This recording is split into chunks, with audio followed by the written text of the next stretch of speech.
इंदौर 2 और इंदौर 4 से भाजपा के मजबूत गढ़ माने जाते हैं। यहां भाजपा उम्मीदवार लगातार बरसों से जीतते आ रहे हैं। कांग्रेस यहां लड़ने से पहले ही हथियार डाल देती है और मान लेती है कि इन 2 सीटों पर तो भाजपा को हराना मुश्किल ही नहीं बल्कि नामुमकिन है। इस बार कांग्रेस ने जो उम्मीदवार उतारे हैं वो भी कमजोर हैं। कहने वाले कह रहे हैं कि भाजपा को वॉकओवर दे दिया गया है। इंदौर 2 कैलाश विजयवर्गीय ने यहां से चुनाव लड़ना शुरू किया और भाजपा का मजबूत किला इस सीट को बना दिया। वे जब महू जाकर लड़ने लगे तो कमान अपने खास रमेश मेंदोला को दे दिए, जो लगातार 3 चुनाव यहां से जीते हैं। जो पिछला चुनाव उन्होंने पूरे मध्य प्रदेश में सर्वाधिक अंतर से जीतकर कीर्तिमान स्थापित कर दिया था। यहां से कोई कांग्रेसी लड़ना ही नहीं चाहता क्योंकि परिणाम सभी को पता है। इस बार चिंटू चौक से को यह मजबूत किला भेदने की जिम्मेदारी दी गई है। चिंटू चौक से पार्षद का चुनाव जीते हैं।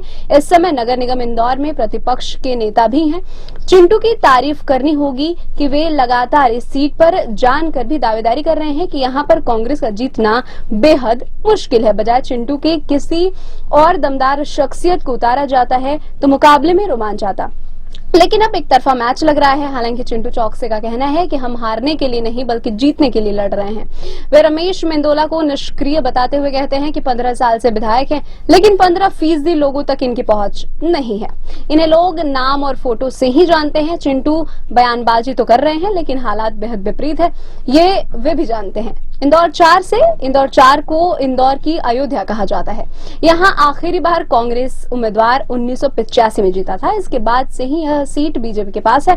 हर चुनाव में भाजपा यहाँ खासी लीड से विजयी रहती है। अक्षय बम और राजा मंदवानी यहाँ से टिकट की जुगाड़ में पिछले कई महीनों से लगे थे।